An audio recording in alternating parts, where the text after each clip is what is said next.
The future of gaming is brought to you by the Samsung Galaxy S3. From wearable computers to virtual reality headsets, brain-powered, tongue-powered, and everything sci-fi in between, the future of gaming is happening now.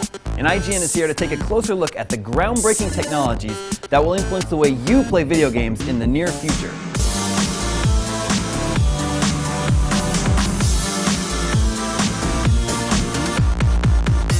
The future of gaming. The battle continues between Microsoft, Nintendo, and Sony as they duke it out with their latest forays into the touchscreen market. Tune into IGN's Crystal Ball as we predict how these upcoming handhelds will transform the video game world. Then, later, IGN chats with Fraser Townley about the upcoming Wikipad, the world's first Android tablet designed exclusively for gamers. With its built-in detachable controller, could the Wikipad be the first tablet to deliver a console experience to mobile gamers? Find out next on IGN's Future of Gaming. Touchscreens and tablets. In just a few short years, tablets and touchscreens have managed to flood the tech market and invade the video game space. And as tablets continue to become faster, sharper, and smarter, a lot of these devices are soon becoming just as powerful as current generation HD consoles. But will touchscreens revolutionize the industry and become the next big gaming platform?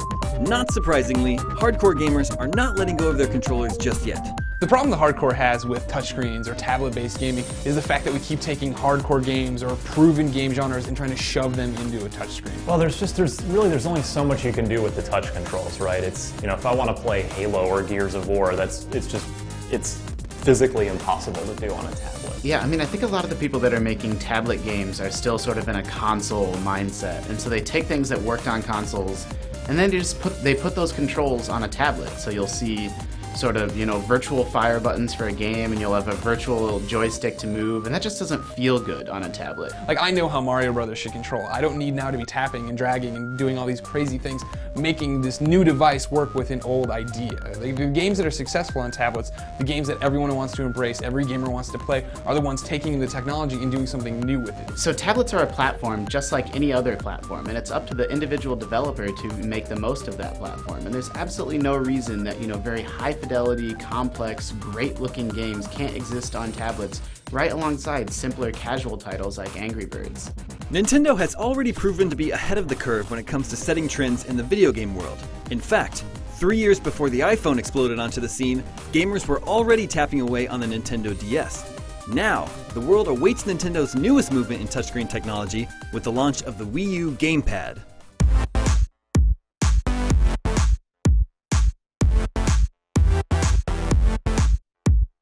Not one to be upstaged by competition, Microsoft is also determined to make strides in mobile touchscreen territory. With its built-in kickstand and unique keyboard cover, the upcoming Microsoft Surface tablet is far from being a dedicated gaming platform. But with an Xbox 360 controller attached, it could bring tablet gaming to a whole new level. It's the closest thing to a highly desirable iPad alternative we've seen yet, because it really is almost a full-blown computer and a tablet merged into one. You almost kind of get the best of both worlds in that it's got USB ports to plug in actual Xbox game controllers, just the same controller you know and love from your living room. You can just pop it right into the Surface tablet. It's interesting to see if the Microsoft Surface tablet will take off as its own gaming platform, but their current strategy, which might actually prove to be the better one, is this Xbox Smartglass.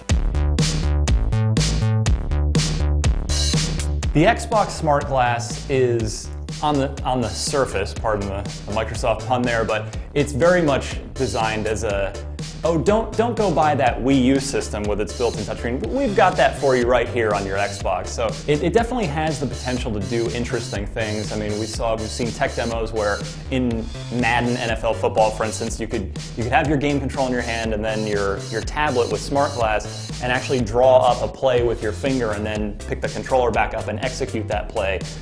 In Halo, you know, you could have the multiplayer map overhead view there, or the statistics, or be managing your games list or something. So the potential for it's awesome, and what I think really works about Smartglass is that it's going to be compatible with any tablet that's out there. You know, they're smart enough to not just lock this to Windows 8. They'll have it for iOS, they'll have it for Android, so that no matter what you already have, it's going to work and it's going to enhance your Xbox gaming experience.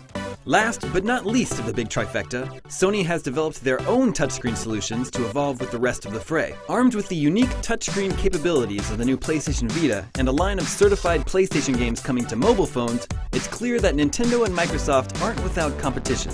Sony took a big step this year putting out the PlayStation Vita. It's their next handheld, the sequel to the PSP, and it's this weird mix, right? It's this weird in-between of like what people wanted from the PSP, they always thought were these really hardcore games and 2 sticks, and like here that is, but also it has a front and rear touchscreen, and it's got gyroscopic controls, and it's got the 6-axis and all these bells and whistles and stuff. So figure Sony comes out in there in this really hard-to-win area. Everybody says the age of the dedicated handheld is dying, right? And it's true to an extent, but for some reason Sony wanted to come out with the Vita and try to appeal to that market all the same. So they come out and they push the fact that they have all these touch controls, that you can do this, and you can shake it and do all this junk nobody cares about. And now, you know, pretty overwhelmingly, everyone said, no, we don't want that, we're good. And so Sony's able to look back now and go, okay, well, we're gonna do what we should have done from the beginning and say the PlayStation Vita is for hardcore gamers. You know what I mean? You look at what's coming out this fall for them, they're talking about Assassin's Creed 3 Liberation, which is basically an open world Assassin's Creed game. They are not talking about touching it or swiping it or whatever. They're like, it's Assassin's Creed, go run around and kill people. Now they're talking about cross-buy, PlayStation All-Stars, right? You get to play this fighting game on the PS3, but you get it, if you buy it on the PS3, you get it for free on the Vita too, so you can go back and forth with your save. And again, it's not let's tap, let's touch, no, it's about games. Sony came out of the gate right away and said, here's the PlayStation Vita, it does what your iPhone game can do, aren't you interested in it? And everybody said, no, we're not. And so now they're saying, hey, it's got a bunch of cool games, let's get gamers to buy it.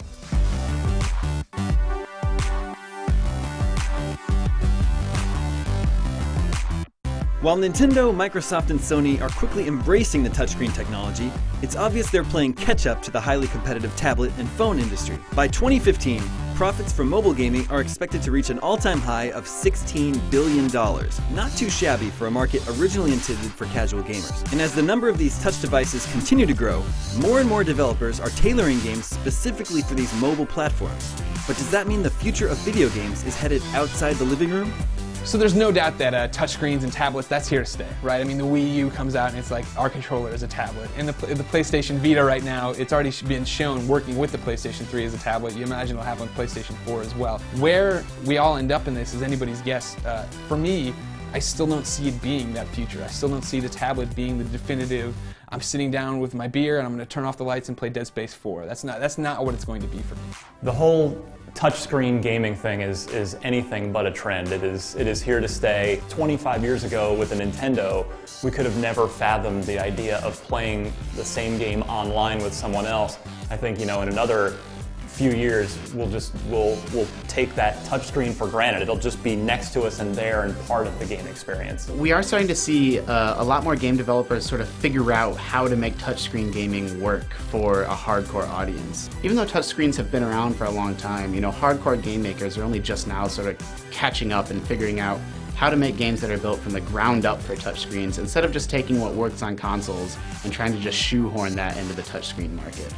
We're also starting to see more companies release dedicated controllers for tablets and touchscreen devices. So, I don't think we're that far away. I think part of the future of games is we will see mobile games controlled with controllers instead of just controlled, via the touchscreen.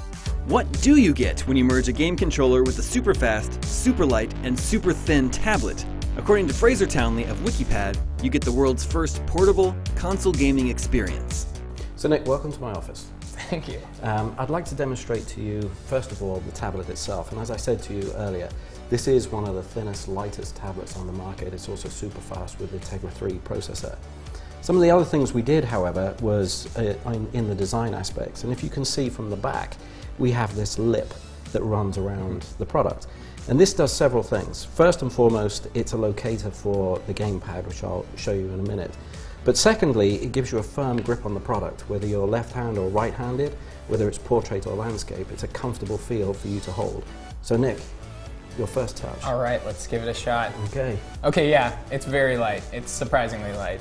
When you snap in the detachable game controller, which again has been designed to be extremely light, but very durable, you have a well-balanced product now. Now feel the difference.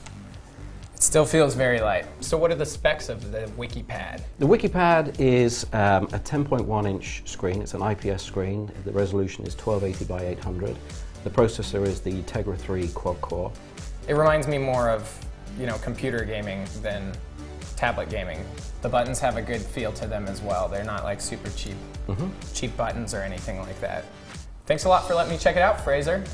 Customers should be looking for this, I don't know, holiday season 2012? Oh, for sure, for sure. This is going to be on shelves and online in time for Christmas, comfortably. Perfect. Thanks again. Thank you. The Wikipad is definitely making its way onto wish lists this holiday season, but what other emerging video game technologies will crop up before then? Tune in to the next episode to see what the future holds on IGN.com.